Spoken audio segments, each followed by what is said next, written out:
Hey everybody, this is Jake with P3 Gauges, and I'd like to take a moment to introduce you to our pristine concourse level detailed Mark 6 Golf R.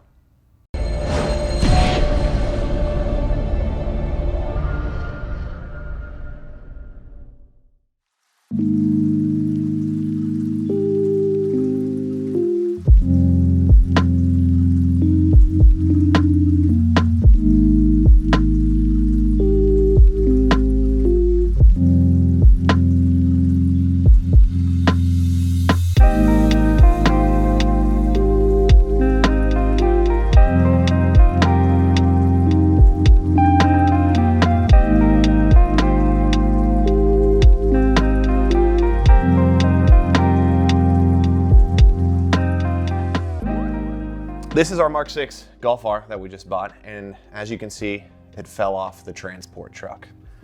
Actually, we bought this as a totaled vehicle off Copart. We've been looking for some time for something like this. It's got downpipe, stage 2 tune, great maintenance record. Just had a timing service done. We got in touch with the previous owner. He's okay. Sounds like he was having a spirited drive in the wet, clipped the curb and rolled uphill. So we got a little bit of A-pillar cave-in, windshield, all over damage. But this is what we were looking for to keep the price down on the type of project we wanted to do. We do have like a cracked oil pan. We're gonna need an intercooler, condenser, radiator, some front end components. And we just like to take a few minutes here to introduce you to the project and kind of show you where we're going with it. We kind of have a pending nickname for the car called the Golf Cart. And obviously with the roof damage, our goal was to have a car that we weren't really going to use the body of. The end goal for this is maybe like a Cletus, Leroy-esque golf cart type deal, and to get rid of the roof line, get rid of the door panels, the fenders, everything, kind of take it down to a bare structural chassis and then start reworking with tubing to make a exo cage, only cage, kind of Mad Max, I don't know, type deal. We aren't really sure yet. But anyways, our big hurdle is this is a salvage title car. It's also out of Oregon and we're in Ohio. So we need to get this to pass our state of Ohio salvage inspection. And what that entails is all the safety items need to be intact. So that means all glass, all lights, all reflectors, obviously a windshield, wipers, mirrors, and then it has to be in good driving order also. Most of these things aren't gonna be a big deal. We have some, we're gonna do like a left front knee assembly. The car will probably end up getting coilovers.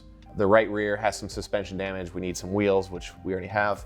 Odds and ends here and there. And the big if is the A-pillars. We have a friend who's a Ohio State Highway Patrol, and he says that with the way the A-pillars are kind of caved in, we can obviously get the main shape back, but they are severely dented in. They may not pass as structurally sound anymore if they're like that. And we aren't really going to use those structurally anymore. So our goal is to kind of sneak around that. We're gonna get them back into their position good enough to have a windshield sealed in, and they're probably just gonna get a sweet Bondo job, painted black, just to get them past the inspection.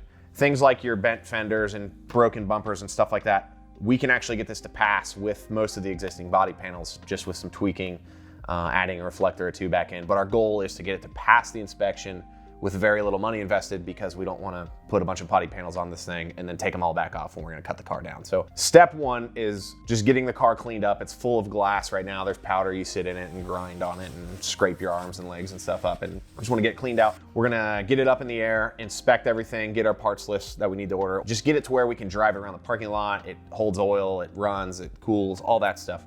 And then we're gonna tackle this A-pillar situation. And our plan for that currently is to use a porta-power, which is a small hydraulic ram system with different attachments.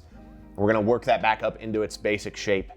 We'll probably get a replacement windshield without installing it and kind of use that as our template to get it in place. We also need a passenger front window, the passenger mirror. So we just have some things that we need to get wrapped up just to pass this inspection. And then once we're past that is when we can start hacking some stuff off of this. We are on a bit of a crunch because scheduling your salvage inspections probably about a month out. Wookies is coming up mid-April. But we want to have a realistic goal so that this thing is reliable. We're going to daily drive it some here to and from work, from the shop, get it to where we trust it, and then go from there and really hack this thing up. So hoping to get this out to Wookies. I know a lot of you guys will be there, and we really enjoy that event, especially since we missed it last year with all the COVID stuff going on. And we're excited about this. Hopefully you are too. And we'll see if we can make a little mini series out of this.